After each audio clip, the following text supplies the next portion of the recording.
There.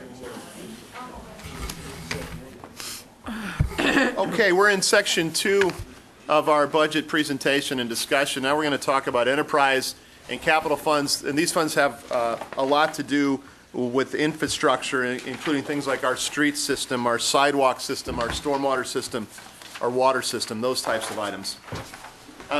Before we get into it, and we'll start on stormwater, which is going to be page 4-20. But I just want to give you a little overview of sort of all the capital and enterprise funds together to give you a sense of where we spend our money, what our priorities are. If you look at this pie graph on the screen of all of our infrastructure components combined, you'll see that the village spends half of its infrastructure funding on the street system, 52%. Nearly a quarter is spent on the water system and 10% on the stormwater system. So that gives you a snapshot of sort of the allocation of these systems overall. And what are major buildings, Dave?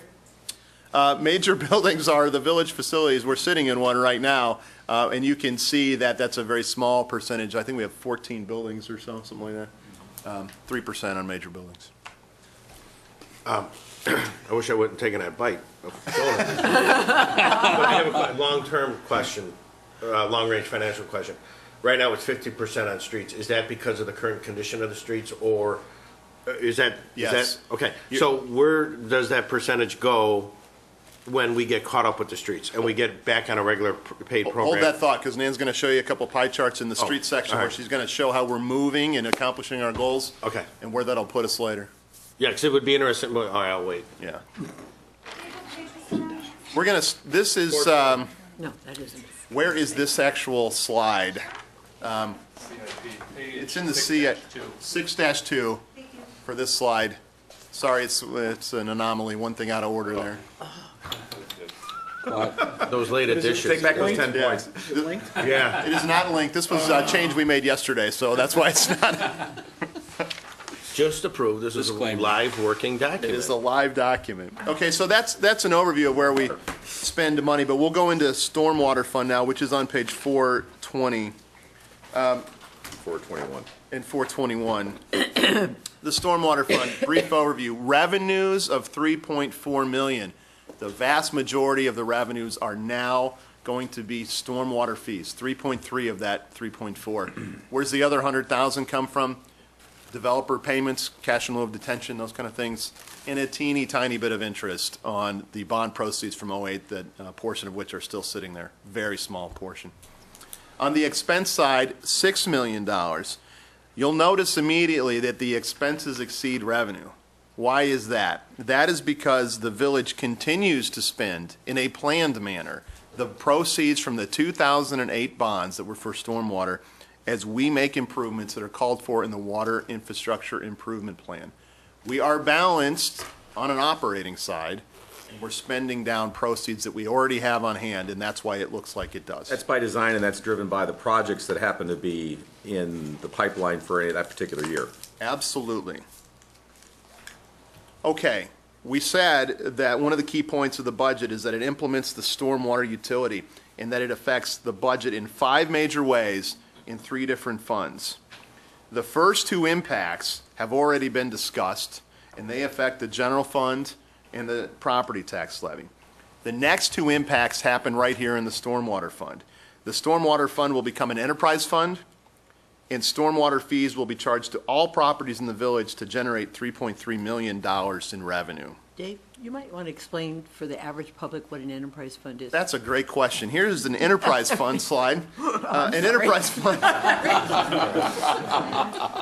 Would you like me to feed you the next Marilyn, question? keep doing that.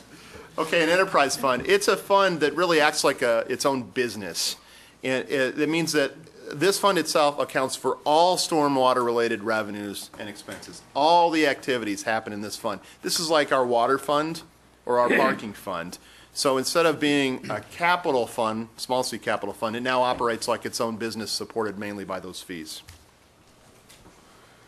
So Dave, I'll just mention, I just drew those points up on the board, the impacts, just indicated number 3 right here, that this now becomes the enterprise fund, as just explained, and the $3.3 million in net fees because of the creation of the stormwater utility, now becomes the primary source of revenue in the Stormwater Fund. And that's basically what this slide says, that the fees that we're charging to all properties generates 3.3 million in revenue. Remember, all properties are charged this fee based on impervious area. If you are interested in this concept, new to this concept, please go to our webpage, downers.us, prominently featured as a section on stormwater utility. It will walk you through all sorts of information about the policy, where it came from, where we're going, how fees are charged, etc. If you're here in the audience today, our stormwater administrator is here, Karen Dalton-Lang right there. So if you're here and have questions, you can ask her at a break. With that as the background, I want to turn it over to the more traditional presentation about stormwater, which is going to be done by Nan, our Public Works Director. Good morning. Good morning. Good morning. The village has 3 objectives for the stormwater program. The first is to maintain the systems in accordance with the Stormwater Master Plan, which was one of the plans Dave mentioned first thing this morning. This plan is available to everyone on the village's website.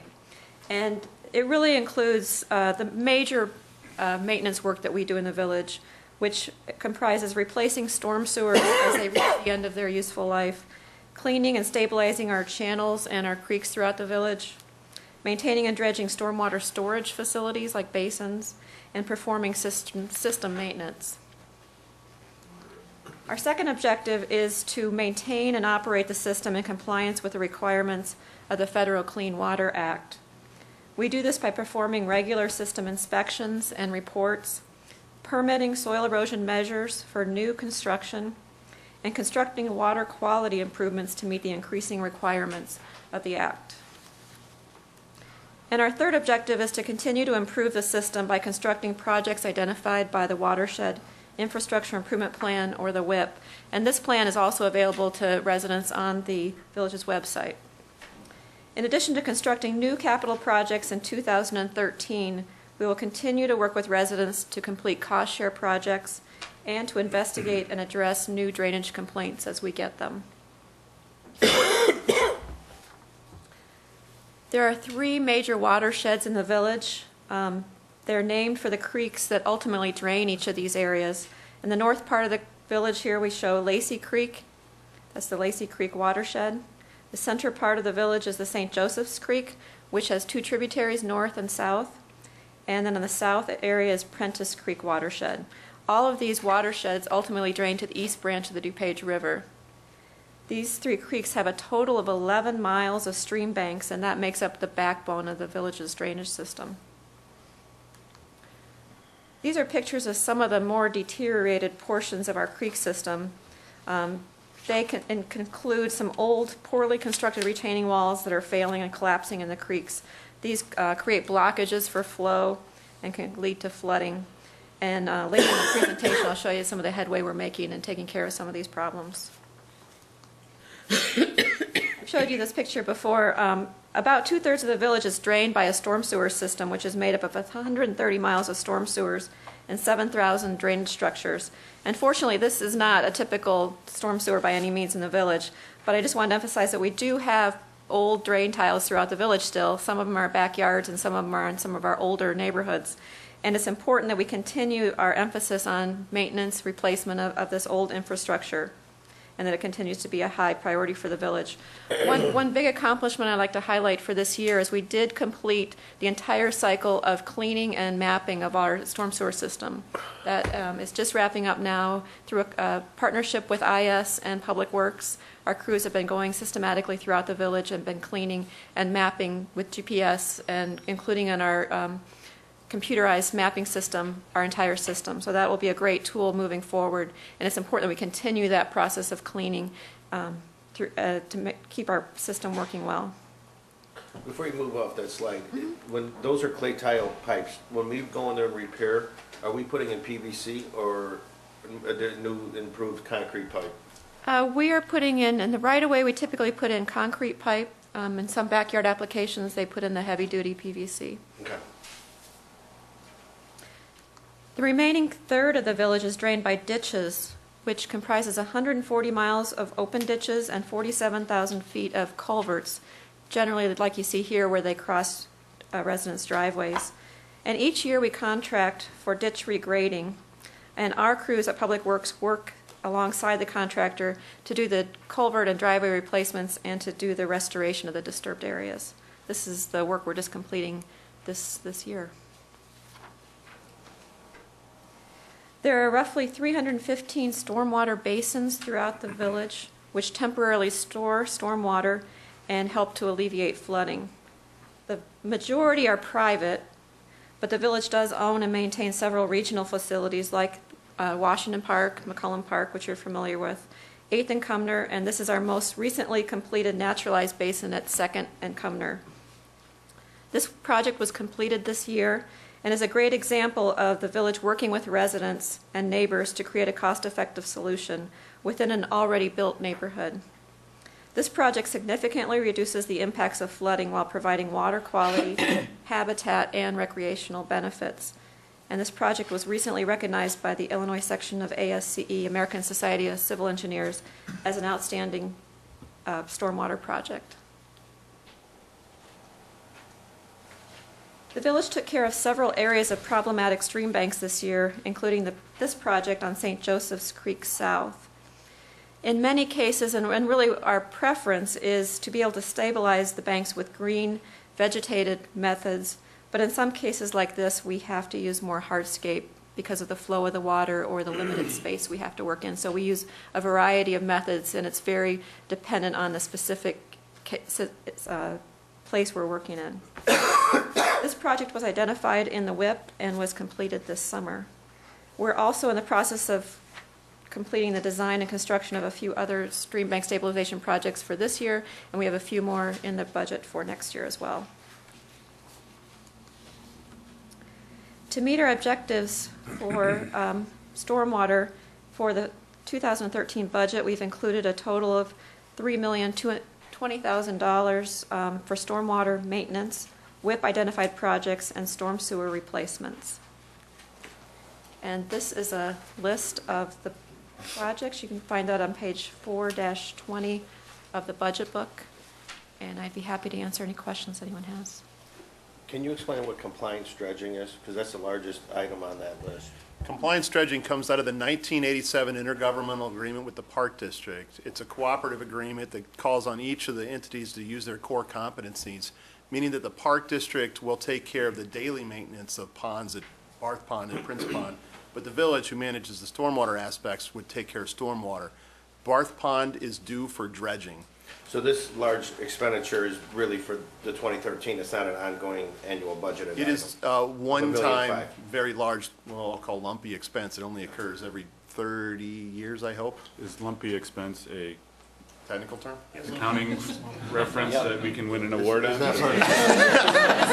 not part of the new Gatsby language, no. All right, No. that's what I was looking for. It's Fieldman lingo. It is definitely Fieldman lingo, but yeah, you're right, and that's another example of One of a the 7 municipal dwarfs, Lumpy, Gatsby. I can't follow that. I got nothing left. Dave, that's unusual for you. You always got I something got coming nothing out. after the 70 municipal. You got tours. right in there when I asked that, so there you go. Wow. Be lucky we didn't include you in there. right? We didn't include you in there. I am definitely not one of the dwarfs. How is the cost-sharing program going? Are we seeing a lot of people buying into that and using it still? Are we allowing for more connection when these projects are happening in the neighborhoods? It seems like we are.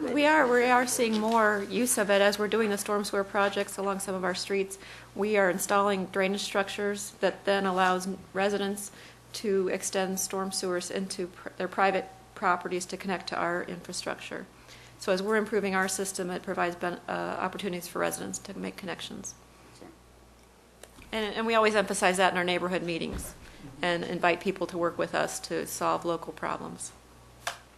And it used to be a very well-kept secret, and now you're doing what you're doing, is informing people that it's out there. And I think that's one of the reasons why people are using it more, and it's great that you're informing people, so.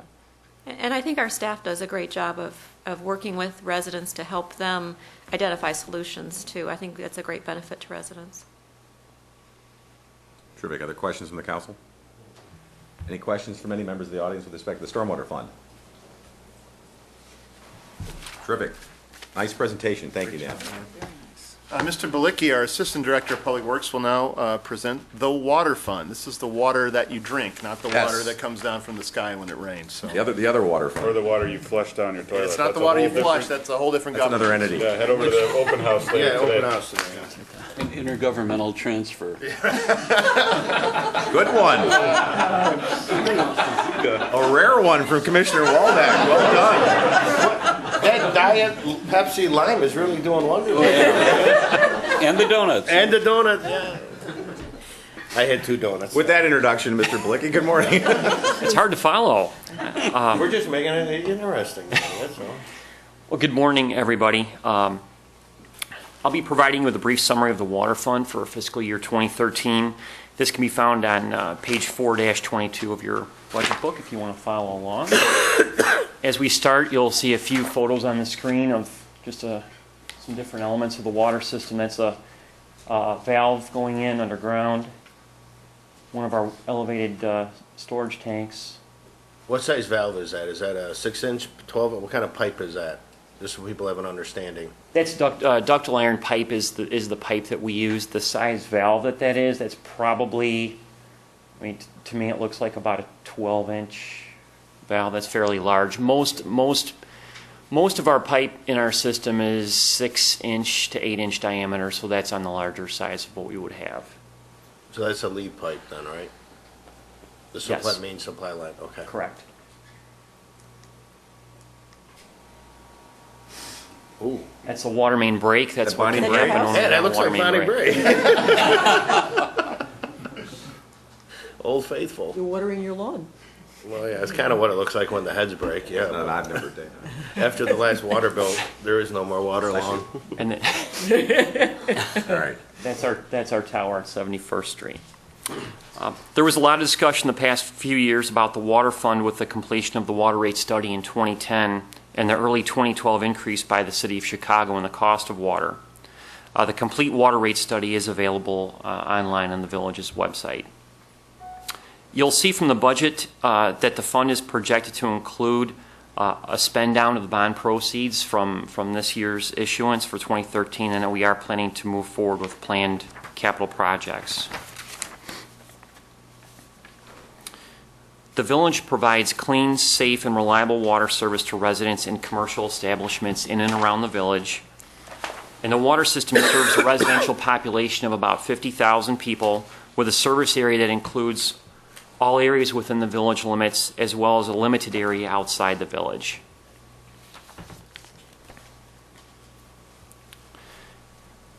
The primary source of our water supply is Lake Michigan, and that is supplied through the DuPage Water Commission on its way to the village of Downers Grove.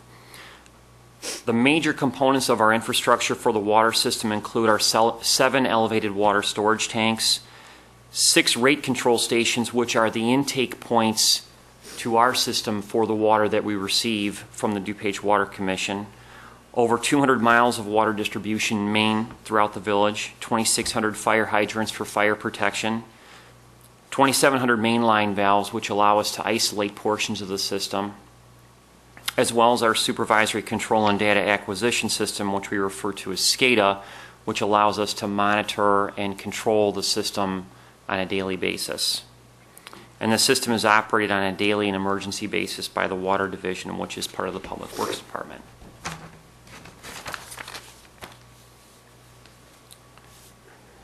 In 2010, the village completed a water rate study, which was one of the plans that Dave mentioned earlier this morning. The goal of the study was to review the current and future water rates to ensure that adequate funding for future operations and maintenance was available, as well as the ability to complete capital maintenance and improvement projects. The major fund categories of expenses include operations and maintenance expenses, which includes the purchase of water, capital improvement projects, outstanding debt, as well as contributions to reserves.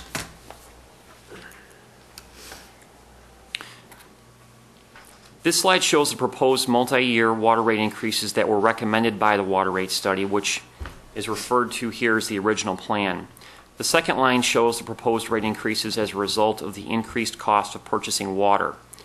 You can see that in 2011, the water rates were increased by 14%, in 2012, 25%, and in 2013, the rates are planned to increase by 18%.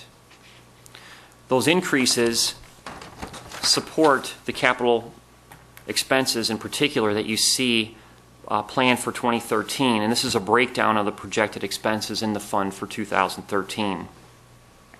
As you can see, $7.14 million, or about 40% of the expenses, are for the purchase of water, the cost of water that the village has to buy from the DuPage Water Commission.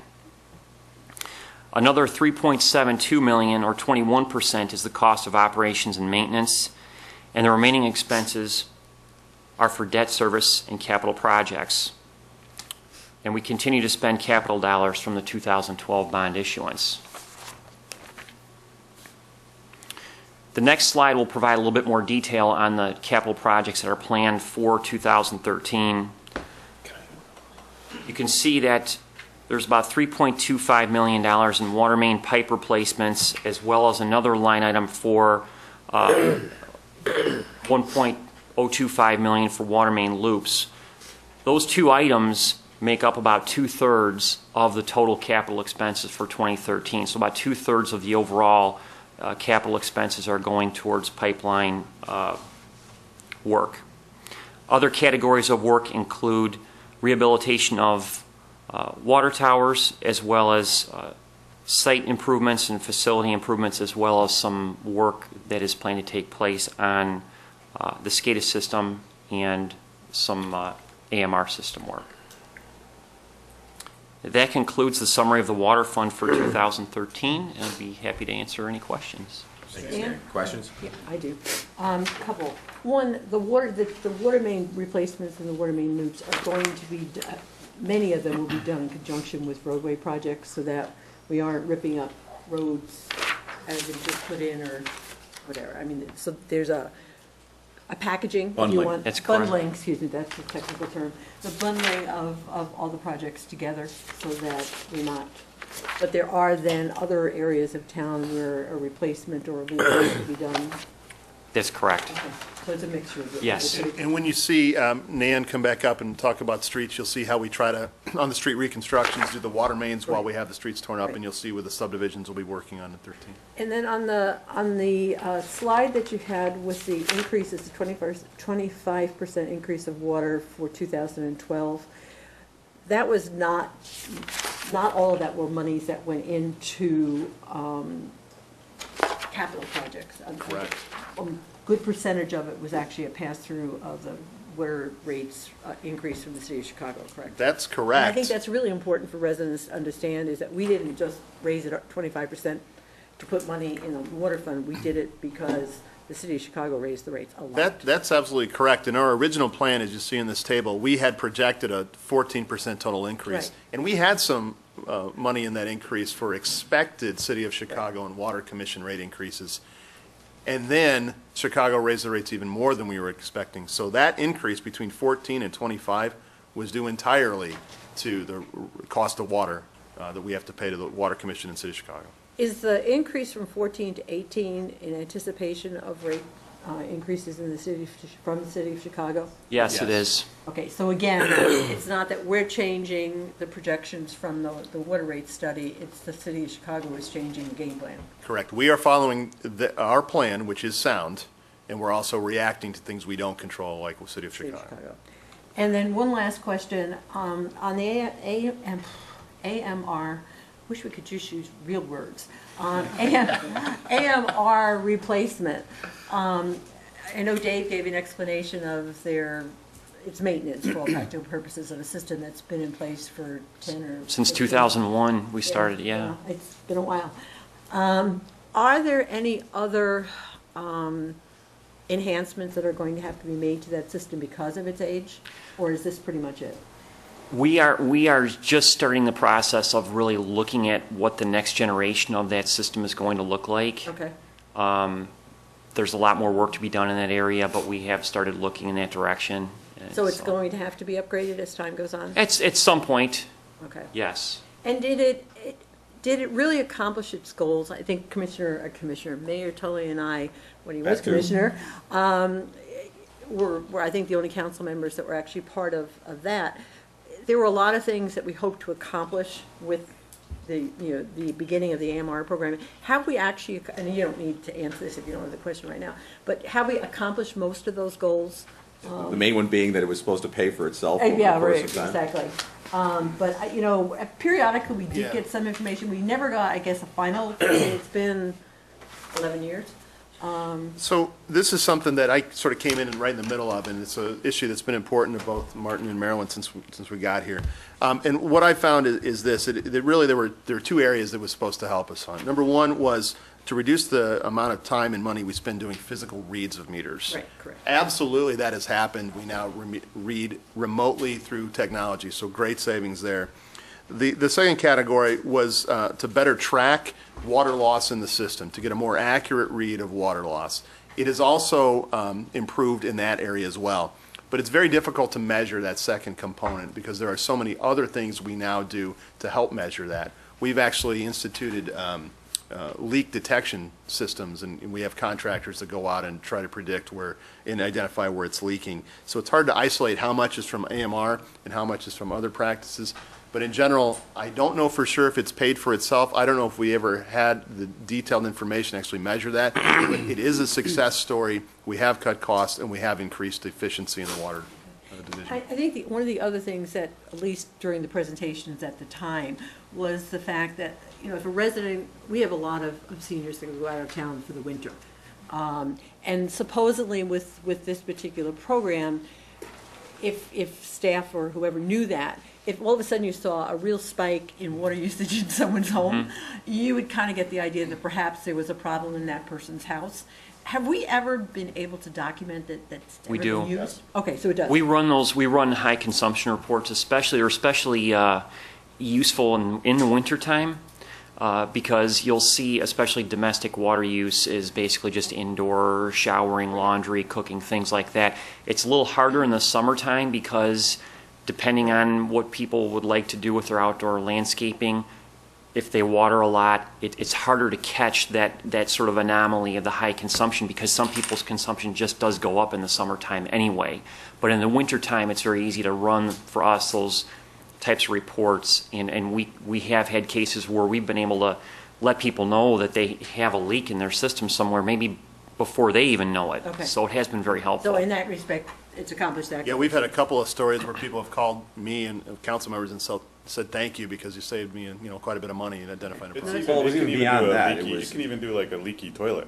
Yeah, Mm-hmm. right. It's that specific. That of course a break in a line, a toilet hose that breaks in your upstairs bathroom, Yeah. anything like that happens. Or a water heater that decides to go all over your Right. basement. It Yeah. might not be an instantaneous like, Okay. hey, call the resident, but if it happens and keeps happening, then Yeah. Well, contact can the be made. particular anecdote that was presented at the time was, it's winter, consumption is normally down, Right. all of a sudden you have a spike, it's probably indicative of a pipe breaking, pipe bursting Yeah. due to the winter. Yeah. And the idea was that someone could be alerted, and before they came home and found, their basement in a solid block of ice, that they could, something could be done about it. So anyway, we are using that. And Yes, we It are. does seem to work. Okay, that's fine. We asked this question because when this investment was first justified 10 years ago, one of the selling points was, yes, it's going to be a significant capital investment up front, but over the long term, not only do you get these other benefits, but because of the water that you'll be capturing the revenue from that you previously were losing, over time it would quote-unquote pay for itself, or at least The bonds. correct. Pay with the bonds. The So we're now efficiencies 10 we've years garnered, later, yes. and that's why we're asking the question, has it done what it's supposed to? Because you often don't get this opportunity to look at a long-term investment, and you're still around to see whether it's paid off or not. Yeah, we've been very happy with the results. This technology combined with leak detection has increased our efficiency dramatically. Well, it's also one of the few things that we bonded for. Right. Up until that point in time, the village was not bonding. And it was, I don't want to say controversial, but I think you had to explain to the public what they were getting for the cost of the bond and the interest that the bonds would have to be paid. I think part of what the mayor was saying was, that the savings could go to help. Absolutely. Okay. The Chicago water rates, that also includes the DuPage Water Commission as well. Correct. So Would it be, is there a way to, maybe we could report on what percentage of, Yes. We have detailed information on all the cost side of how much is cost of water from the city, how much is cost of water from the Water Commission and their capital items on the distribution main. So we have a lot of detail we can post on and that. that was the advantage of putting this in the water fund, so we could segregate all that and report all that out so everybody could track it. Yes. So when you turn on the TV and Rahm Emanuel says we're going to raise rates, everybody knows what's going to happen, and then when they read in the paper locally about the DuPage Water Commission, they know it's coming down the line too. And then the last one I have is the sales. It says item, was it 7? It says sale of water. That includes the charge for the individual meters, the size of the meters. Correct. So it's not just sale of water, but also the meter It's portion. the items on your water bill. The right? water bill. Yes. Yeah. Okay. What's That's- the, are you done, Bill? I'm sorry. That's okay. That's all I had. Facilities on your table that's up there now, what's that expenditure for those projects? 325 for facilities. Nice one. There is a project in the capital plan for, I believe, a storage facility at the Maple Tower site. Oh, okay. Other questions on the water Yeah, fund? I do, I have a couple. Line 7, when we talk about sales, that's the actual revenue, that's the actual monies we're bringing in, that's why you see the big difference in the price, right? Between the Yes. two? Can you explain to me, and I should have asked this before, because as I was looking through this, I noticed that interest and claims, line 10, it seems to be increasing over time with the different funds. What actually is item number 10? If you can't answer it now, just let me know later, because there's a $39,000 difference. It's because we did a $10 million bond issuance last year, and most of those proceeds are sitting there as we spend them down. And we're spending them down as quickly as we can, but they do generate interest. Oh, so that's the bond interest? Correct. Okay, great, okay, so that explains all the other different funds. Back to the water discussion, I know that several south suburbs, there's actually 7 of them that are looking at starting a JWA, a Joint Action Water Agency, because of these fees. I know we're kind of locked in because of the way that our water is given to us through the DuPage Water Commission and that, but has there been any, or do you guys know of any sort of legal action that some of the municipalities, I know, that are going to be taking or trying to take against the city of Chicago with the way that these water rates, I understand that it may have been a topic that was supposed to be discussed at the Metropolitan Mayor's Caucus. Yes, and monthly DuPage meeting. mayors and managers, and the DuPage County Water Commission. I think everyone, I know exactly where you're going. I think everyone's read Chairman Zay's comments about the No, I didn't, I would say wasn't the familiar with that. unsatisfactory report that the DuPage County Water Commission received with respect to the promised tracking of the increases to the justification that was given for them by the city of Chicago. It's one of the things that was requested as part of that whole kerfuffle back when the rates went up was, well, the city of Chicago should demonstrate why these rate increases were necessary to meet their infrastructure needs. And I haven't dug into the details of the report myself, but others have. And I know Chairman Zay was recently quoted in the press as saying that the report was entirely unsatisfactory and actually raised more questions than it answered in terms of what was the real justification for the increases and where those dollars are actually going. That is a very hot topic both at the Metropolitan Mayor's Caucus, DuPage Mayors and Managers, and the DuPage County Water Commission. Now, what can be done in terms of some kind of an action? Not prepared to comment on that point in time. I don't think there's a definite answer, but I know there's a high level of dissatisfaction, shall we say. Last year, the customers that purchased City of Chicago water explored all options in response to the unexpected increase. The DuPage Water Commission communities found that, according to our contract, that the city was operating within the bounds of the contract and therefore decided not to take any legal action but requested detailed reporting. There were some communities that purchased water directly from the city of Chicago through different contracts that were contemplating legal action, and I do not know the status of those other communities, but I think those are the ones you're mentioning. Well, I was just at a meeting. Stay tuned. Yeah, exactly, because I was just at a meeting with a number of mayors that they had mentioned that there was a lot of displeasurement, you know, with the overall. process. Yeah, it just doesn't make sense, you know, we're sitting there talking about our fair share of the property tax bill, and the big neighbor to the east has carte blanche. I mean, it's just. Well, yeah, or we could open up a well. I mean, We can't open up a well because there's stipulations on how much water we can pump out of the ground, yeah, right? but at the end of the day, we have limited choices. This budget doesn't really, Yeah, I know. it's an interesting dialogue, I suppose, but Yeah, I'm just making the comment. One of the things that, just maybe to put sort of a framework on this, you see how transparent we are. We say, here's the water, here's the money in, here's exactly what we're spending on, here are the Here's the reasons why. tie-ins, go. All we're asking is that the city of Chicago use the same processes that we're held to out here in the suburbs, and particularly Downers Grove, and the Water Commission uses. So you can clearly track, and I'm telling you, look at the scrutiny we have here. If we were misspending money or not putting in the priorities, we would hear about it and we'd correct to the needs of the community. That's what we're asking the city of Chicago to do. Or maybe the Sun-Times can do a front-page article like they've been doing with all the police officers that are on disabilities and every other thing, and they can highlight that and hold Emmanuel a little more accountable. Hopefully the media heard that. Call me. Any other questions on the water fund? Write it up and send it to them, Sean. Okay, any questions from any members of the audience with respect to the water fund? Please.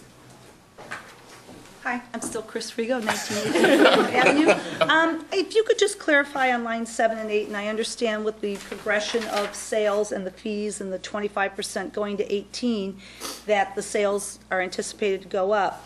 But without seeing the trending before 2011 and seeing the notation about the water permit activity being up, based on 2012, can you just tell me a little more about why we think that might go down to 111 as opposed to staying higher based on what we saw? Again, I don't know what was in 2010 or before that, but It's hard to anticipate commercial permitting activity that pays some very large tap-in and capacity fees, so you'll see a lot of variation as large projects like Midwestern University, the DeVry build-out, those kind of things happen.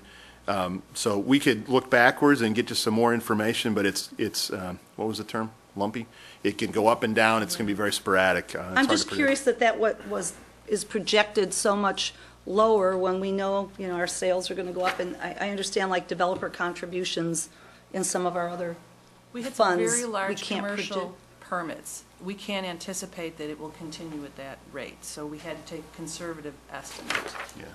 All right, so it's based on prior years, kind of averaging or Yes. EDC information or We work whatever we with- know is pending but can't count on? Right, we work with community development. Tom DeBrenner comes in and walks us through what he thinks is going to happen on major projects that would have a significant increase or decrease in these tap fees. I'm not saying you wouldn't have done your due diligence. It just kind of stands out when you look at 11 and 12 both being so high Yep. that this would, Yeah, we don't. Back so low. We don't. That was Midwestern, 2 projects at Midwestern, and I can't remember the other big 2 or 3 projects at Midwestern Von University. Butterfield. ASGE was another Yeah. one. Those capacity fees are measured in hundreds of thousands on one project. okay. All right, We so hope it's to an have a lot estimate. more of them. Yeah. Okay. Thank you. Thank you. Other questions from the audience with respect to the water fund? Then Next fund, please. Then we'll go on to the parking fund, which Last will be enterprise fund. presented by Mike Baker. Parking fund, which you can find on page 424. 24, thank you, is the third and final enterprise fund, as the mayor said. You can see that we derive revenues in the parking fund primarily from the commuters that pay permits and fees. Fines also show up as a revenue in this fund, and of course we use it to support the parking operations. Here's a scooter. The key point that I want to emphasize related to the parking fund is that we continue to implement the downtown parking strategy, and you'll recall that the study was completed in 2011 with an implementation plan that began this year and carries us through into the next year as well. We also are projecting and have included an adjustment on parking permits that'll come forward a little later this year for council's consideration.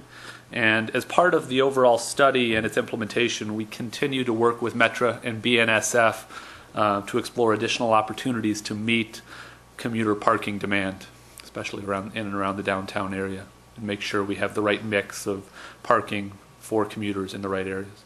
I just want to reemphasize the middle bullet point, because every year we ask, are we looking at adjusting fees? Are we looking at doing, yes, absolutely, and that is coming forward mid-year, which is why the budget reflects fee increases pursuant to the plan. Nice. Good. How many years in the working was that? Couple years, more to come.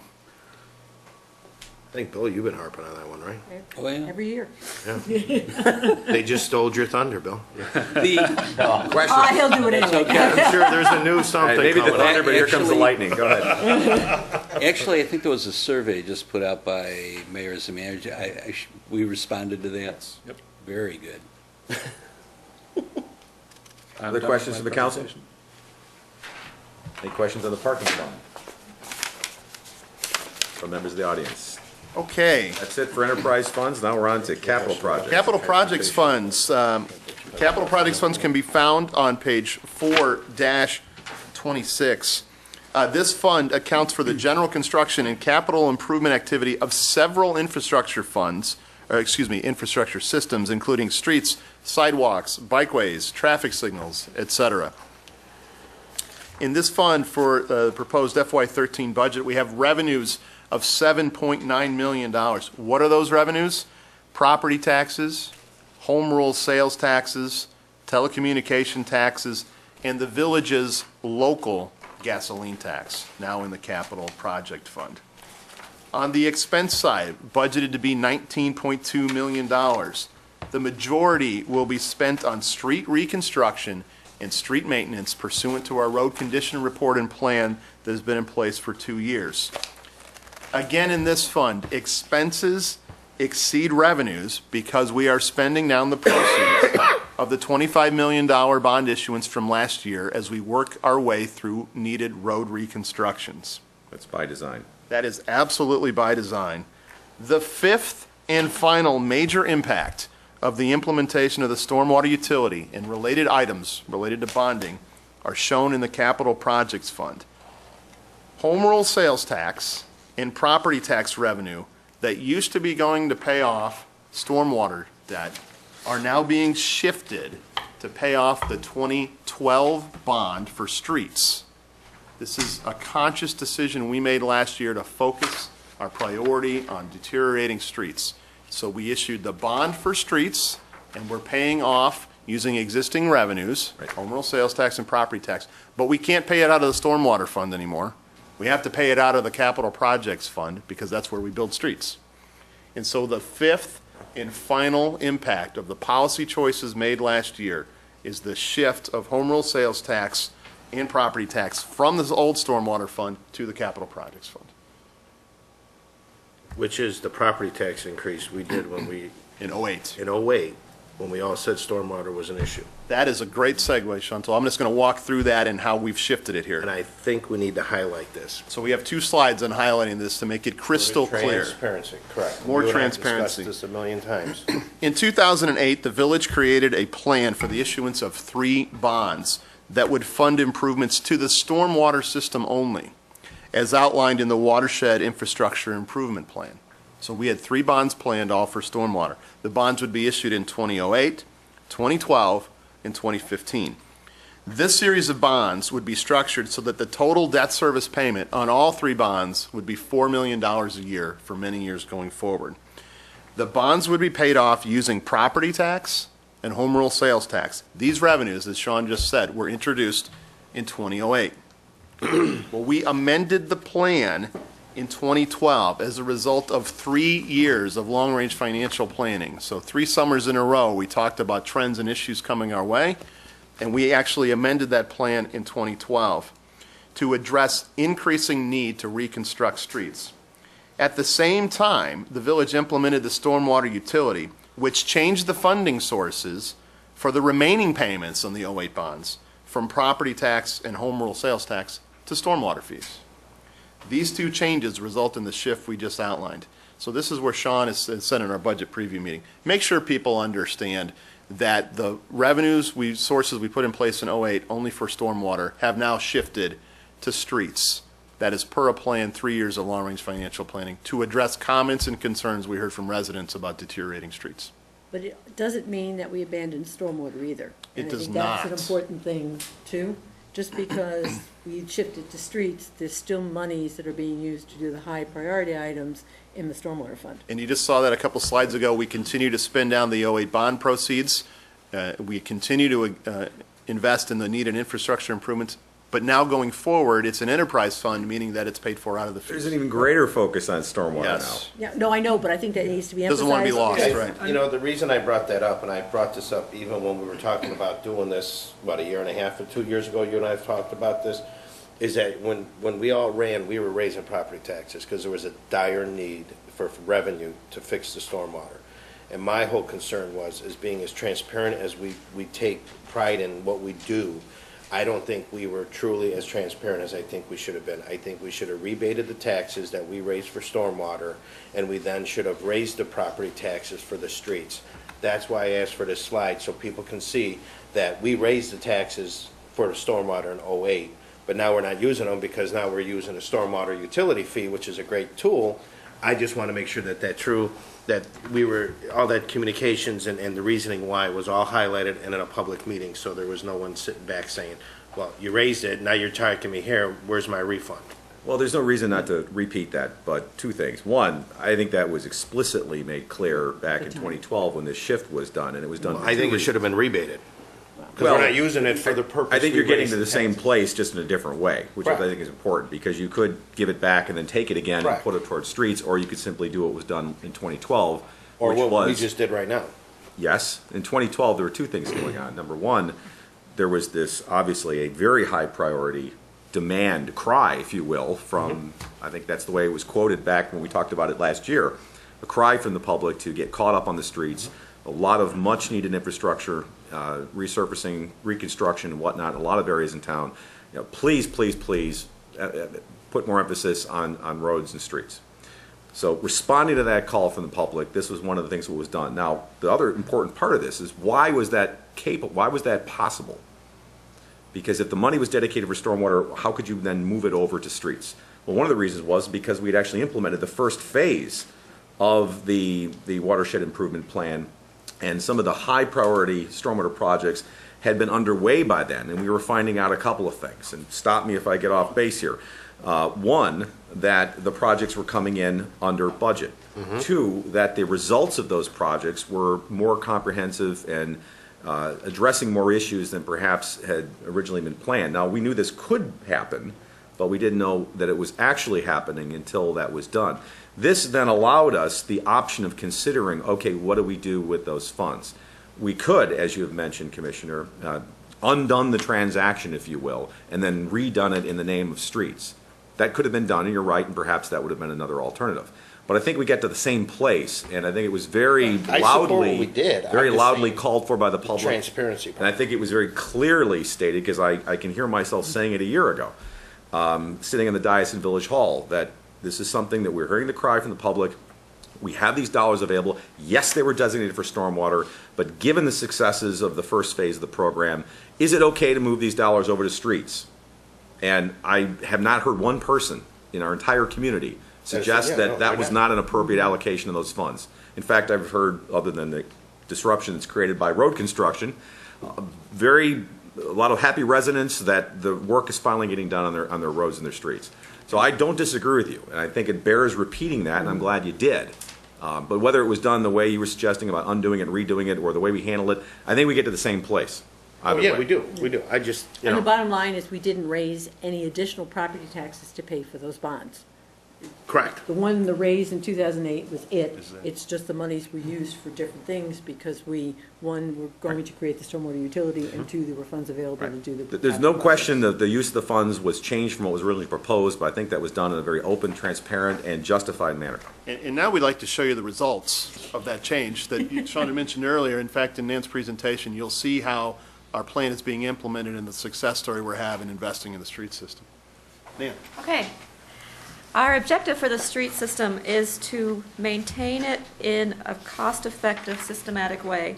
And in the summer, as Dave mentioned, in the summer of 2010, staff prepared a road condition report, and we determined the condition of every street in the village's network.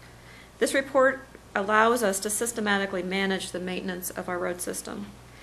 We also, at the same time, make every effort to coordinate the timing of our street projects with other infrastructure projects like water mains, like we mentioned earlier, storm sewers, sanitary sewer replacements, which, as we said, is not done by the village, but we coordinate with the sanitary district.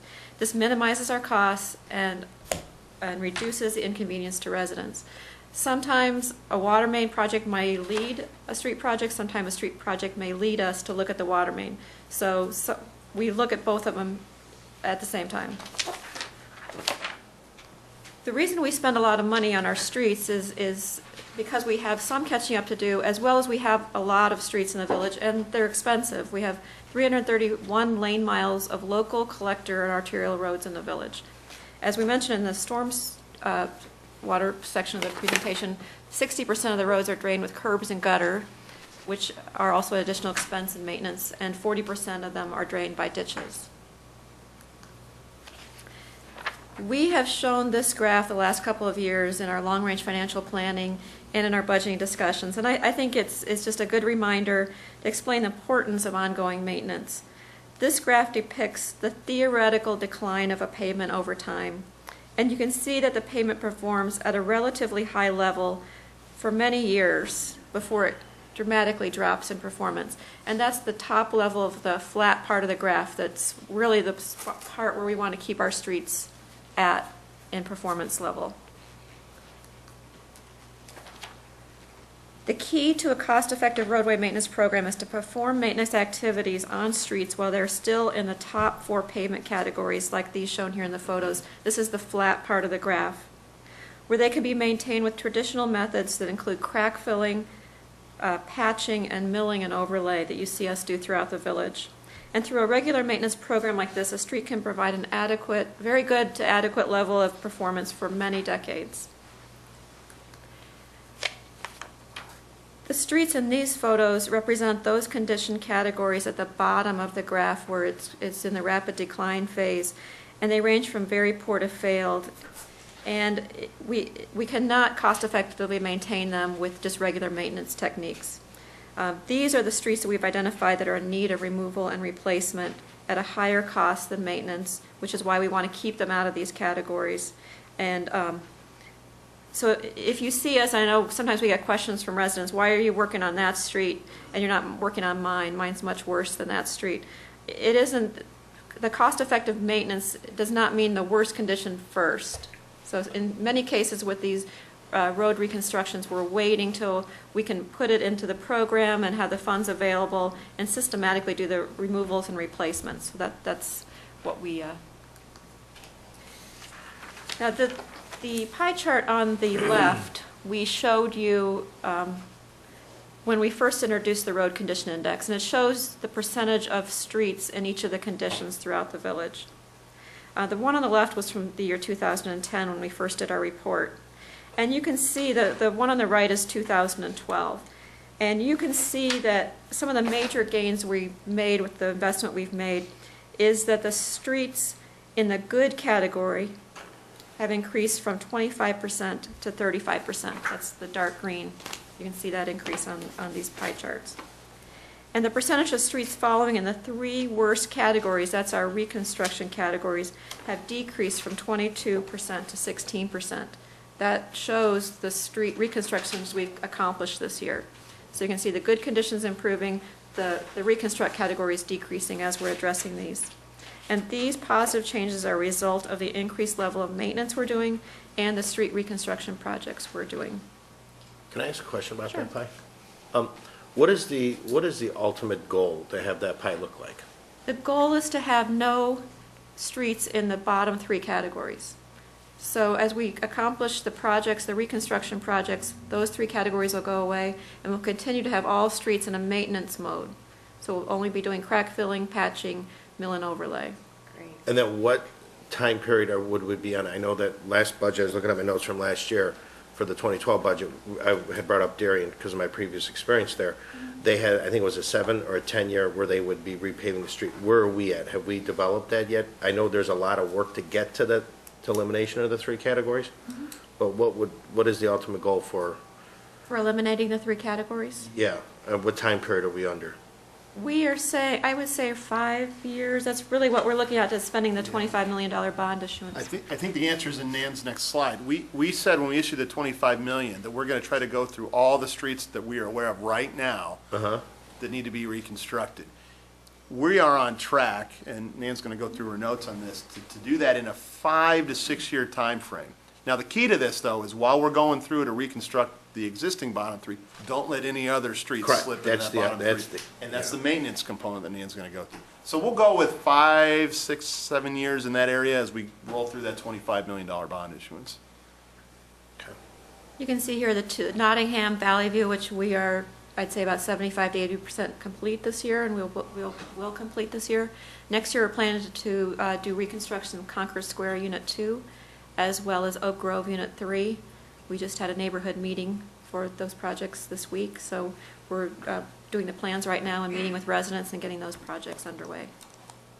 The remaining projects are scheduled for the next few years in our capital budget.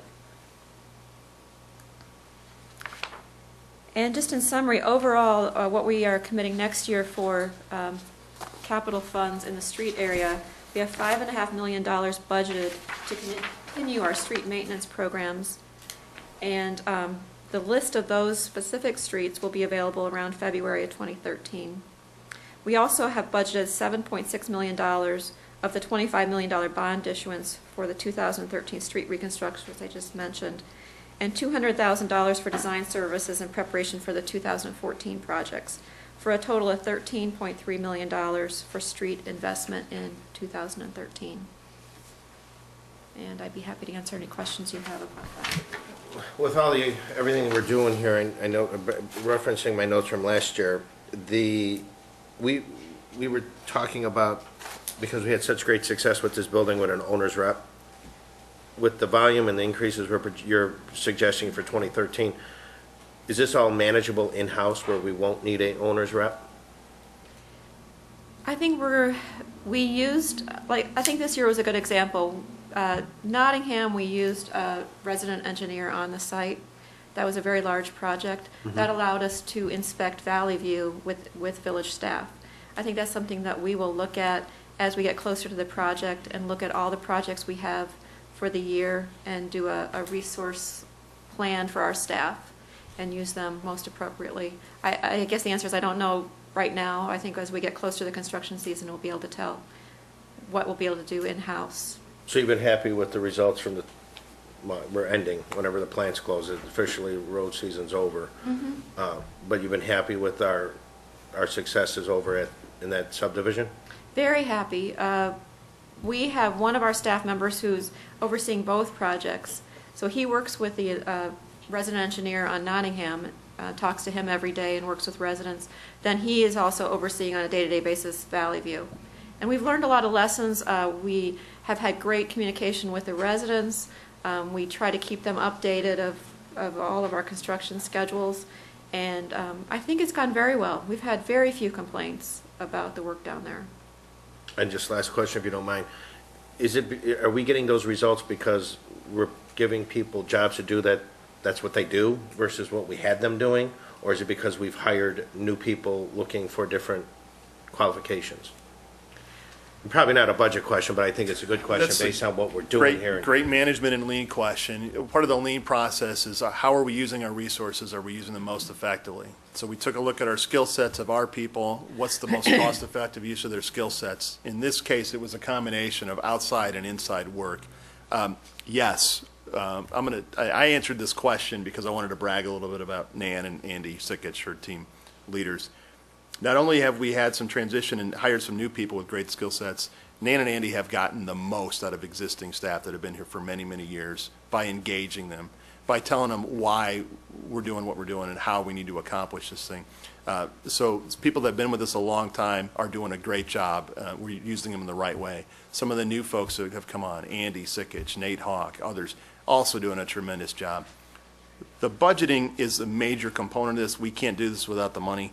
We can't do it unless we have people like the three Scotts, Friesman, Barr, others, I forget one. Scott Vasco. Vasco, thank you. They're doing a tremendous job because we've asked the key questions. How do we best utilize them? Where are your skill sets? Where do we augment our team? So I wanted to answer that to brag about Nan and her team a little bit. Yeah, I presented or made the comment last meeting, about the award we won. I mean, that was an inside job that that's just awesome, so. That's all I have. All right, thanks, Commissioner. Other questions from the council on streets? Okay. Any questions from the audience with respect to streets?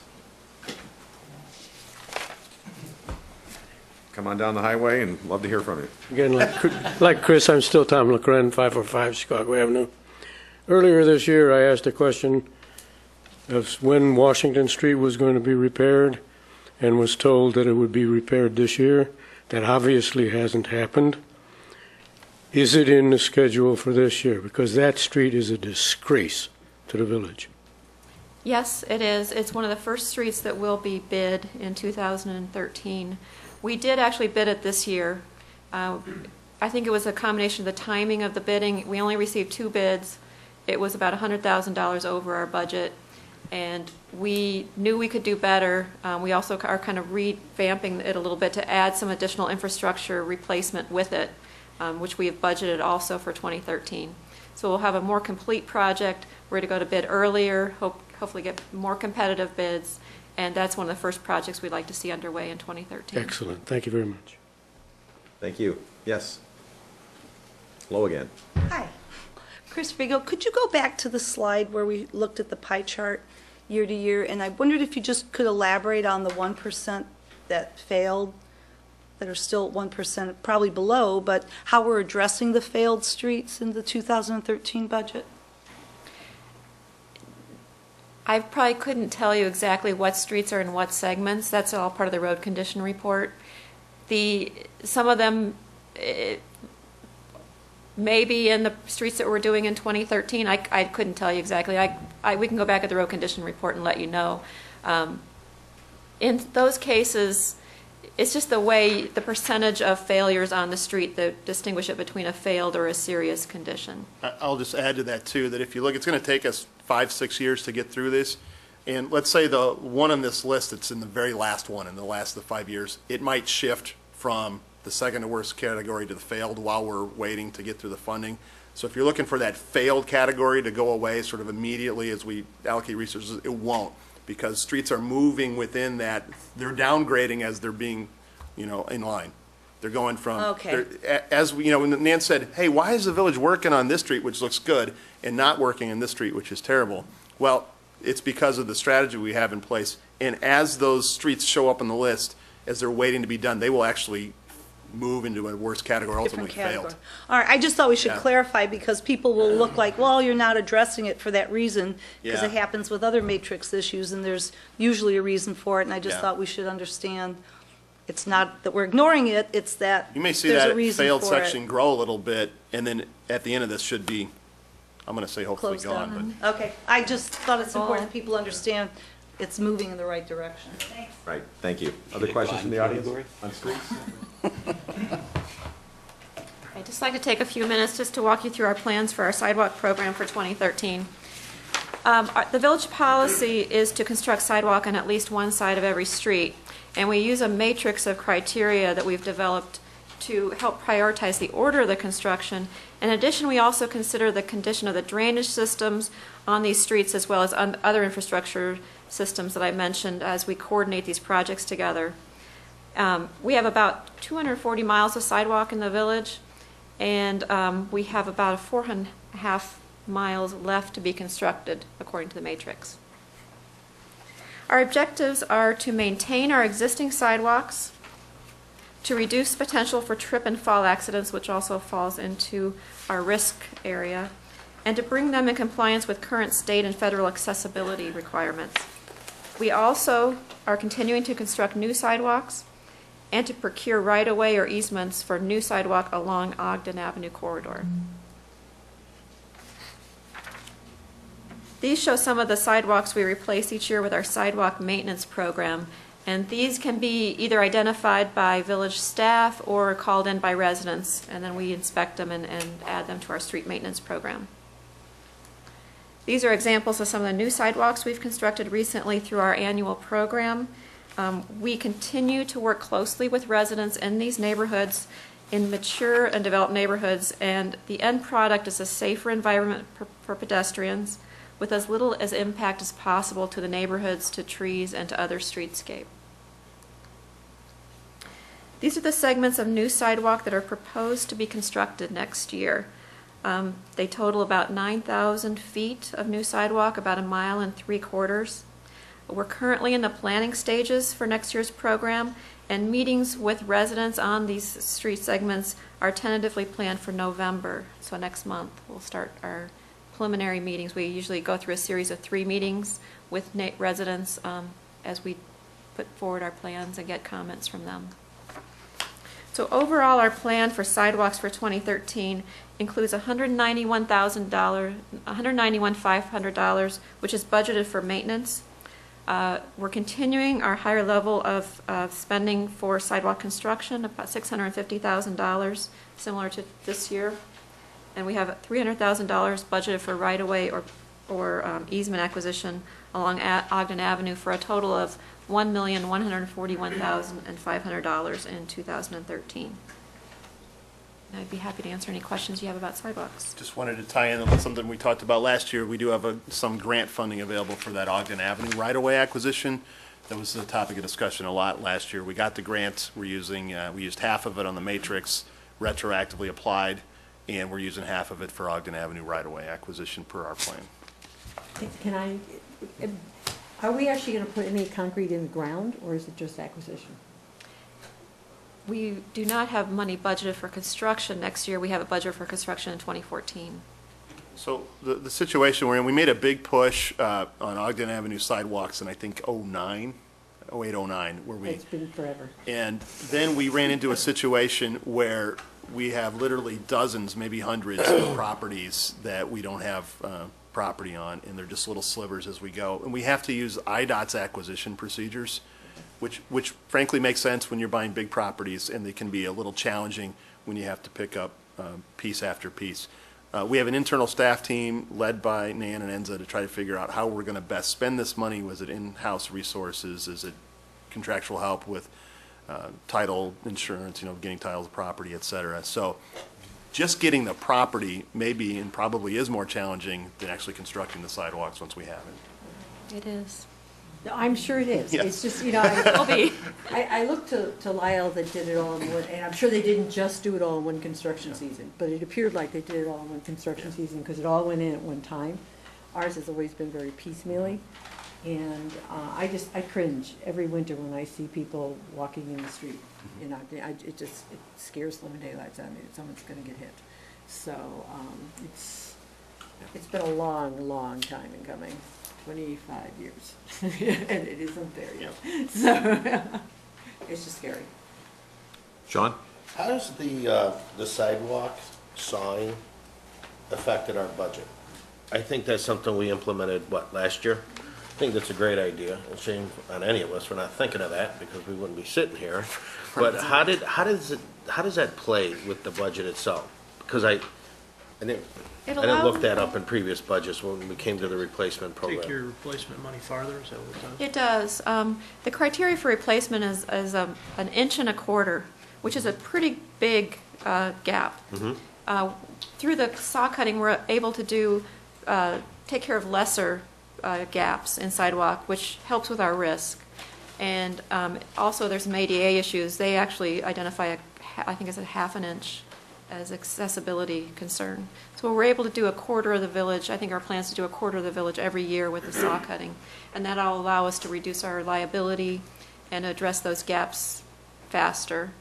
I think it's also very helpful in the downtown, where we're able to, in the downtown, I think we want a little higher level of control of the gaps because we have so many pedestrians in the downtown.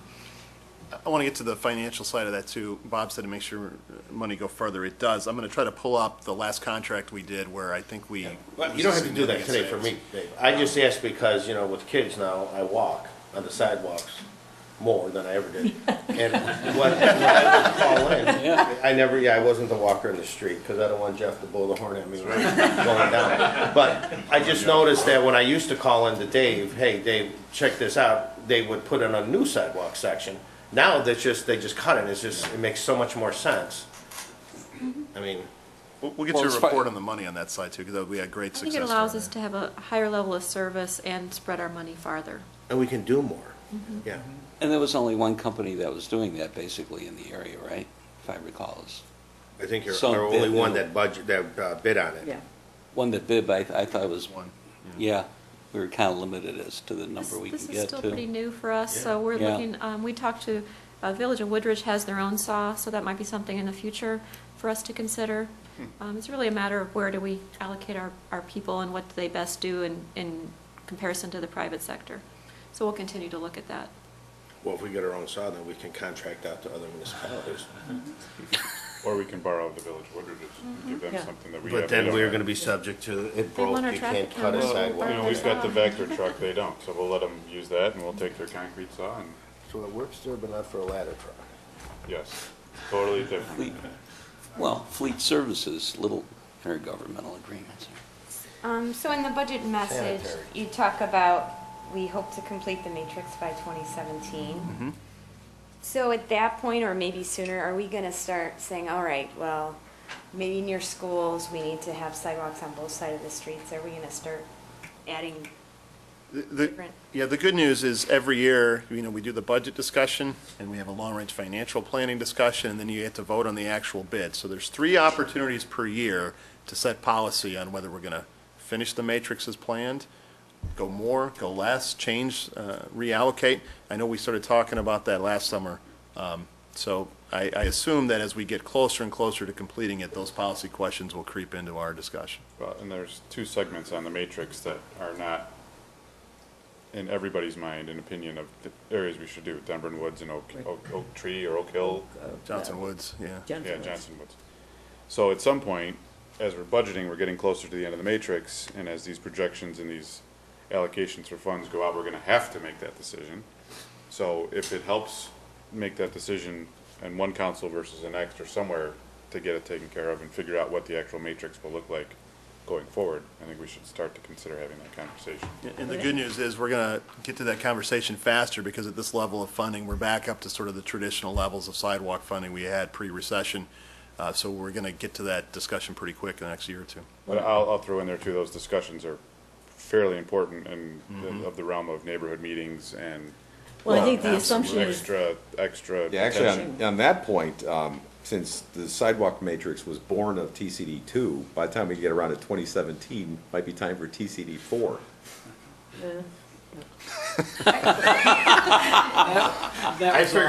I figured we'd be turned out by the time we talked about Denver and the Woods and sidewalks. I think, at least from some of the conversations that were had a while ago, especially with Denver and Woods, I think the assumption is, I'm sure these people are out there listening, they're probably dying. I think the assumption was that They're probably what? dying, because I think the assumption What was we're that, gonna do. we were not going to do those sidewalks. They were kind of, I think they would much rather have more tree trimming in Denver and Woods than sidewalks Yeah. put in. but all I'm saying is, I think there were perhaps assumptions made by certain residents there and in Johnson Woods that perhaps they were unique enough. So I think one way or the other, we need to put it to bed, let's put it that way. So that people We can have it sleep on easier. we have it on a list of major policy discussions coming up. When the All right. next council is seated, we'll sit down and talk Focus on about facilities. 2013. And I just wanted to get back to Sean. The answer is it's 3 times more expensive to replace a sidewalk than it is to cut it and mill it like we're talking about. 3 times. Yeah, I can imagine that, yeah. Well, that's, whoever thought of that, kudos, because that's, why didn't we think of it earlier? Other questions from the council on sidewalks? Questions from the audience with respect to sidewalks? No questions on sidewalks? She's coming up. Wow. Aye, aye, aye. State your Chris name and Frigo. address. I'm sorry, Name and address, please. 1918 Elmore Avenue. How long Just have you been preaching about sidewalks? 20 years, Yeah. well, going on 20. Just a question about the cost per linear foot, what we're estimating it at for 2013. I couldn't tell you offhand. We can get that to you. Okay, I'm only curious because I'm hoping that you will also still consider a contingency list, as we have in the past, because I know bids vary by by a lot of conditions that come in, and in looking at this, it almost looks like based on even at $50 a linear foot, even if it goes to 60, and I know it's increased over some years, we might have opportunities there for contingencies to work down and do have hopefully one. mesh with the We've stormwater decided matrix. that on the budget meeting, we'll put only the ones on the list that we know for sure we're going to get to. We actually do have the contingency As you list, go and down the we keep, road. yes. Well, and that's true for any capital project. That's Correct. true for streets, that's true Mm-hmm. for stormwater. I think whenever we have a situation, as occasionally happens, thankfully, where bids will come in low enough on a comprehensive basis such that we're allowed to do another project, we have another one in, it's sort of like the baseball rule. There's somebody at bat, there's somebody on deck, and there's somebody in the hole. Yeah, right. But we haven't been able to do that, and we haven't been with the design work because of a good thing, the bundling, and quite honestly, stormwater matrix was something I brought up 3 or 4 directors ago, a long, long time ago, and thank you very much, because I think it's a concerted effort to do it. I'm happy that you're out of the street, Sean, because it's not only safe for pedestrians, it makes it I safer never for did walk in. drivers. There's enough people that want to hit me. I'm going to make them come off the road to hit me.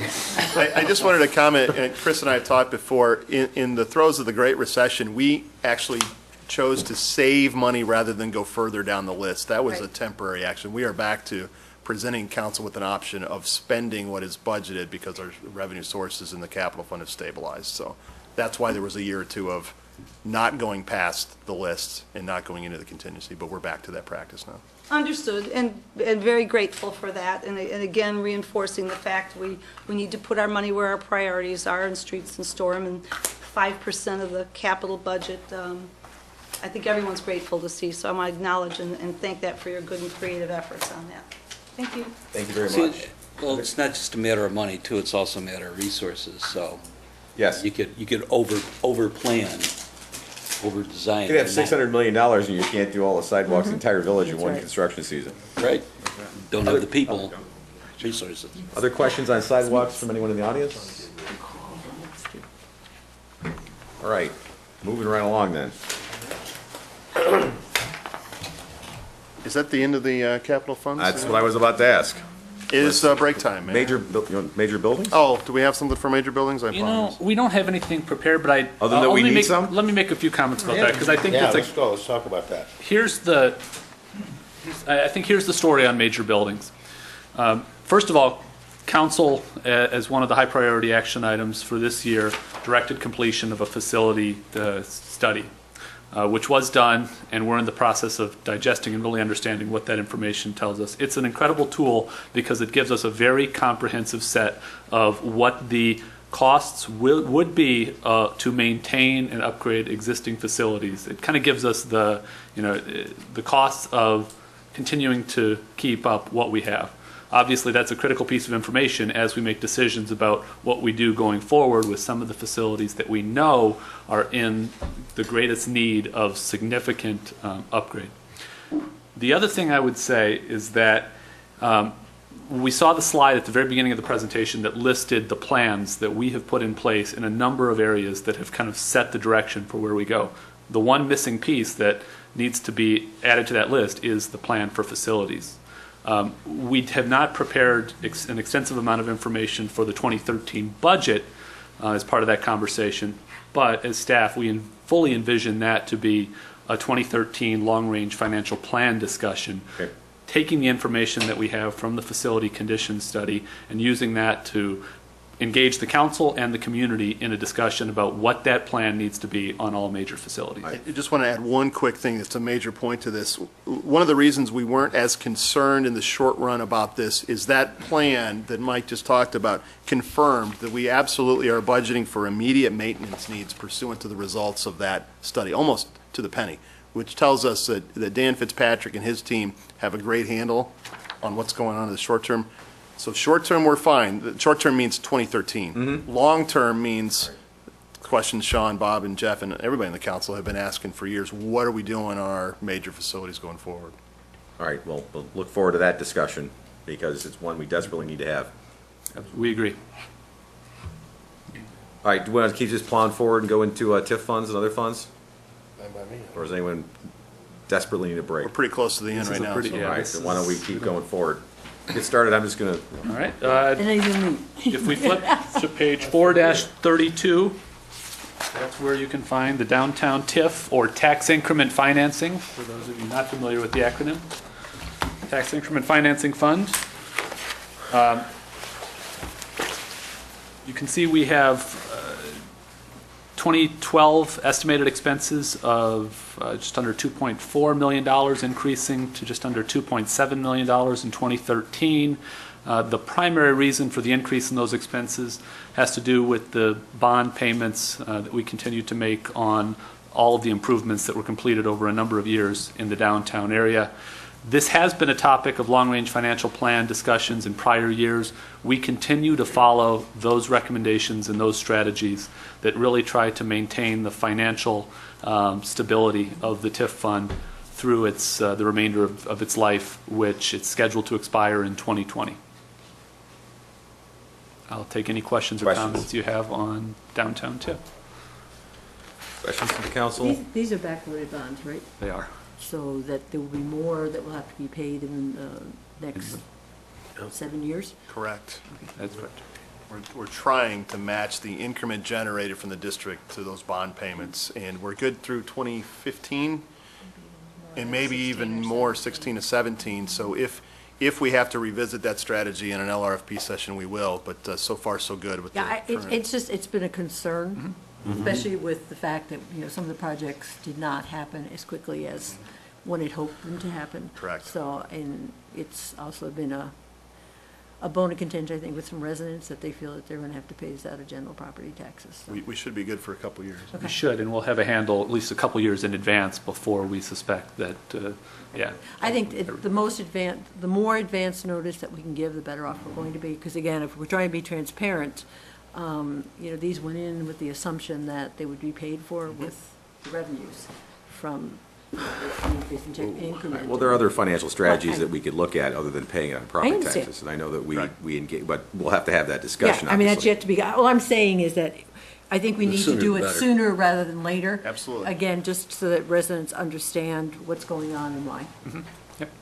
Yeah, and obviously up until now, whenever there are advantageous circumstances with respect to rebonding, adjusting what the terms are, we take advantage of those and I have don't been pretty disagree. successful. Yeah, I don't disagree.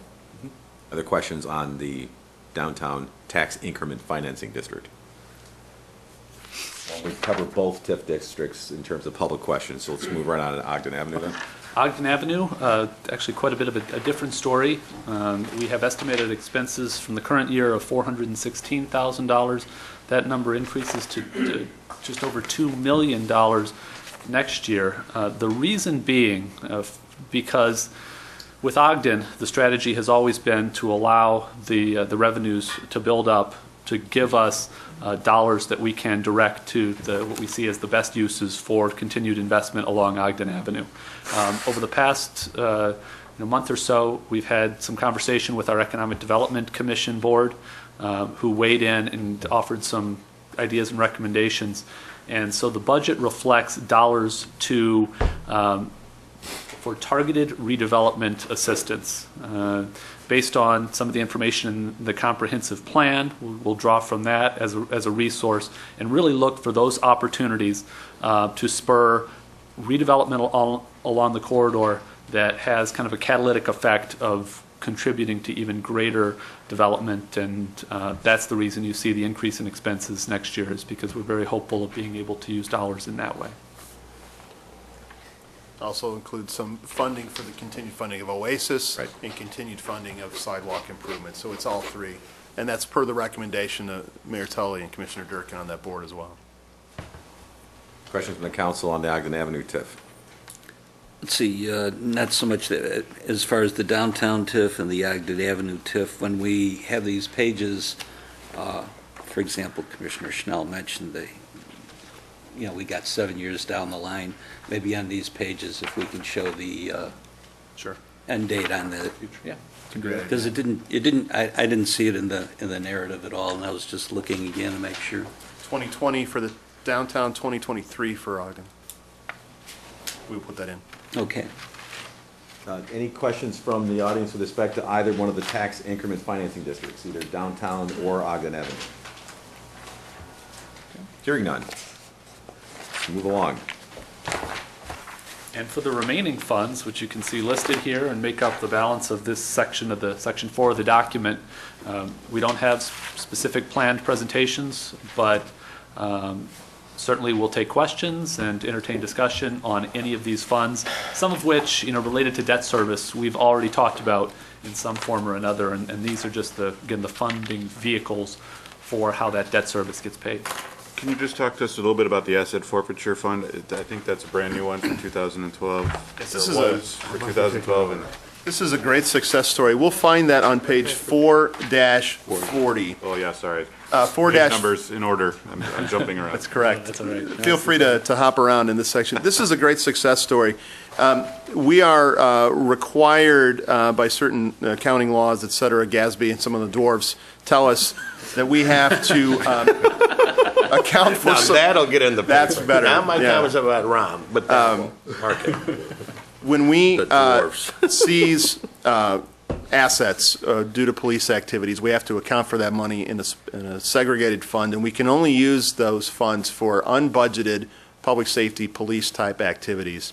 We have a great success story. We've been, on a strategic basis, allocating some of our police officers to other agencies that allow us to participate in programs that result in asset forfeiture.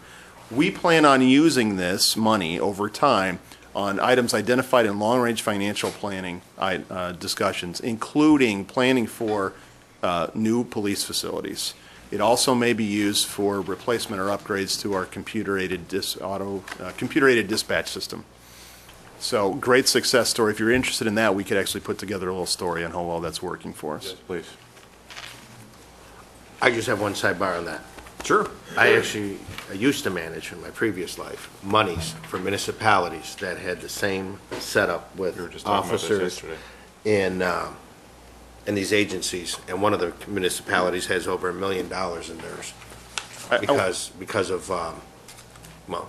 I want to emphasize that there's a lot of financial upside to this, which is great, but there's also a lot of police resource upside to this, and perhaps when we write our little report on this, the chief will tell us that it's way beyond money. It's about operations. It's about benefits coming to the village of Downers Grove well beyond cash. It's a great program. But it's the access It's to the resource. agencies that we may not necessarily have. I mean, we may not have a guy to get into the FBI or DA or Homeland, whatever it I'm is. hesitating a little bit because I don't know how much of this is something that is not something we should talk about publicly. So we're going to get a report for you on what we can say and without breaching any security plans. So I'm talking as a former baker in a former life. I do have a question about the transportation fund. Can we just make a comment on that, or staff make a comment about the discussions we had when we did our, I think it was, 2 long-range financial plans ago when we developed a policy or a procedure for the debt reduction payments? I noticed that there isn't any. remember that we had a significant challenge that's over a decade long, that we had an operating deficit in the transportation fund. We're talking about our Grove commuter bus system here. We had a operating deficit that was actually growing every year, and then we had the results of over a decade of an accumulated deficit. We addressed the operating deficit by partnering with PACE so that they actually operate the Grove commuter shuttle system for us, and they cover all of the funding. So that system, from an operating standpoint, is paid for by PACE grants and by ridership fares. That's a tremendous success. That left us with a significant operating deficit. Part of long-range financial planning. Accumulated. Thank you, sorry, I said operating, I meant accumulated deficit. Thank you.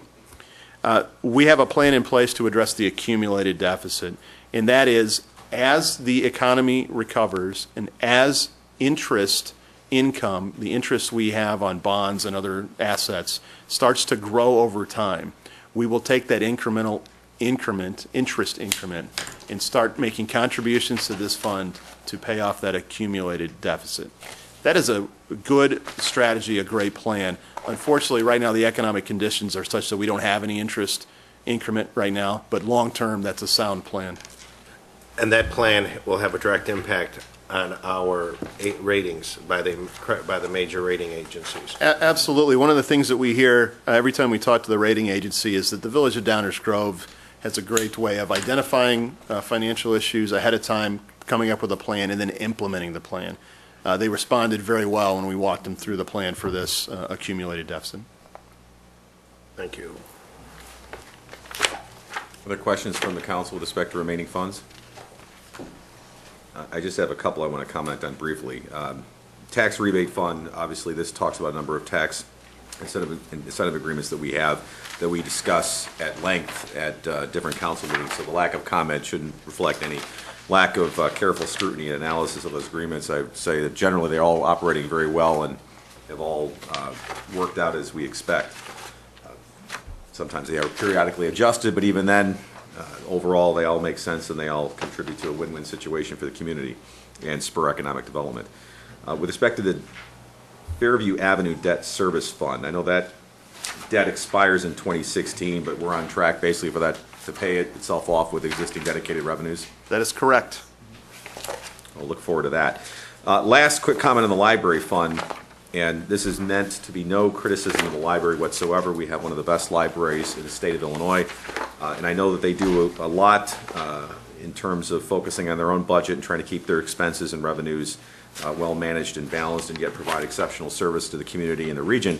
But maybe we can strategize on how we can help further infect the library with some of the lean policies and strategies that the village has embraced and adopted and successfully implemented, because as good as the library board and library staff are, we can always learn from others, and I'd like to see what we can do to help encourage even further successes there, because obviously I'm just looking at their projected expenses going up almost $1 million in a very short period of time, and without getting into the separate funding process and the separate budget that the library trustees put together that then we are then provided and implement as part of our levy, the more we can do to work with them and try to give them the benefit of our experience and strategies for the overall benefit of our shared constituents, I think would be terrific.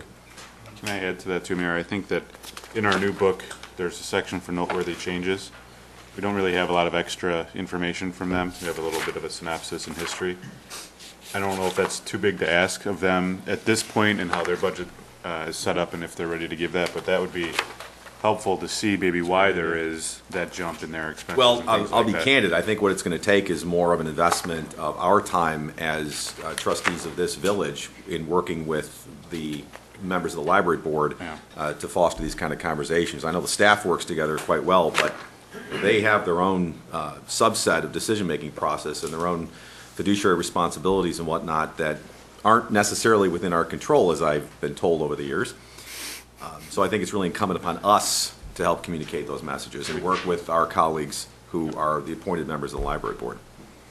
Maybe we could have a coffee with the council at the library with their board and have a kind of a specific agenda item. Well, I think that'd be a terrific idea, and it's something that we ought to do in a very collaborative way. It's the traveling coffee. Yeah. I know in past years it's sometimes been viewed as a little bit of an adversarial relationship, which I think is, of course, ridiculous. We ought to be collaborative for the mutual benefit of the entire community. There was a couple of years ago, when I, as liaison, had a report that I gave this group, and I think it'd be great to get sort of an updated version of that. I agree. It was exactly the type of, noteworthy changes and general overview kind of commentary with some budgetary stuff in the background, and I think we should try a similar thing. Because in the library board's defense, I know I've heard the comment over the years, well, by the time the village comments on our budget, we've already passed it and adopted it. Where were you when we were talking about it? Right. Fair point. Any other questions, comments, concerns on any of the remaining funds? Any questions from any members of the audience with respect to any of the remaining funds or with respect to anything that you've heard or has been discussed so far this morning? Remember that we will continue this conversation on Tuesday nights at council meetings. Actually, could you go back to that slide if you can find it with respect to the various meeting dates? Because I think it's important to pick up on that and note that this is only the first of many meetings that we'll be having over the next 2.5 months or so with respect to the budget. So there'll be lots of opportunities for public comment if anyone has heard or read or seen anything. today or online or going forward that you have any questions or comments on, please contact either staff or any members of the village council. We'll have lots of opportunities for coffee with the council and future budget meetings, as well as our regular Tuesday night meetings where there are opportunities for public comment on matters of a general nature. And we would welcome any questions or comments with respect to anything pertaining to the budget process. And see if I talk long enough, not only does Dave get the slide up, but now we have a question right here on the floor. Yes. And winning the most comments award for the morning. This time it's only to say thank you. I've attended budget meetings for many, many years. It only gets better. I think the document in terms of a tool that residents can follow easily, understand, without even being able to see the hours and hours of work that go into it. But I've cut back on how many meetings I attend. Thank you for streaming and making them so available. But truly, between the long-range financial planning, the comp plan, all the other things that go into this, I don't think it's ever been more evident or clear to residents what a good job we're doing and how lucky we are to you even allow all of us to show up on a Saturday and make it available. So I just want to say thank you and for being patient, listening to me ask questions. So thanks for doing that for all of us. Thank you. We love comments like that, and thank you for sharing that. I'll just say one more time, and then obviously any of my colleagues want to join in. Our appreciation to staff for all the hard work that goes into this, because again, this is only one data point on a continuum. There's a lot of effort that leads up to this point, and this budget document is largely created based on a lot of policy work and hard work and analysis and due diligence that have taken place previous to this point in time. So as we move forward, this is reflective of prior policy decisions, and ultimately you'll see the result of all this implemented as finally adopted in 2013. So my appreciation to everyone in this room who made this document possible. Specifically Judy, Allison, Mike, Dave Rao, Carol Hogan, and others. So just Steve, there he is, Steve Sanders. I want to tell you that I just... His shirt color blends into the wall. Last year, council members made a couple of comments that said, wouldn't it be great if? And that team that I just mentioned, and probably others that I forgot, made it all happen. I didn't even have to ask them. They presented this stuff up to you guys, and they did a tremendous job, so thank you. Thank you. Yeah, I'd like to say that it's a good budget document. Unfortunately, we keep changing it every year, so it makes it more difficult to go back years and years and do comparisons. But hopefully, we get to a point where we will be able to go back and understand the history a little better. This Tuesday, I noticed in our first reading, we're talking about the first reading. The impression you would get is that we're going to have that motion, but that's not going to happen for many months. It was just a way to get the budget on the discussion rather than right. It's presented appropriations. on the first reading, which allows us at any time, if the council would like to approve it going forward, they can, but we can stick to the schedule. We can amend the schedule. We can, we can know that. Yeah, we do that to allow any flexibility that you'd like, but so anytime after the 16th. There's also nothing on the active agenda for next week, is there? That's correct. But we cannot approve it. We cannot approve it on the You can't approve the budget. We have no intentions Don't of have the doing public that. hearing yet, I guess. But you're right, Commissioner Wall, that's exactly why it's like. And let's see, and I did look with interest for anyone who wants to know, since debt seems to be the conversation at the federal and state levels, on 445, I would assume that our debt number is 127 million at this point. And then all the payments, right? Principal and interest over time. Right. That's the equivalent of all the payments made over time, Right. principal and interest. So it's the equivalent number as if you took out a mortgage for $300,000 and then you got the document that said over time you will pay $500,000. That's Right, That's that's what, what that this number is. Right. So that's basically what we signed up for. Absolutely. So that's our mortgage. But then we can refinance. And we do. And then on the next page, we have the principal and interest We should payments, point out what so- percentage of that is of the overall value of the Village of Downers Grove, and it's a drop in the bucket. Which is why we get such tremendously favorable ratings, calls and reports, so. Well, I did look at it, and I did divide it by the 21,000, so. Yep.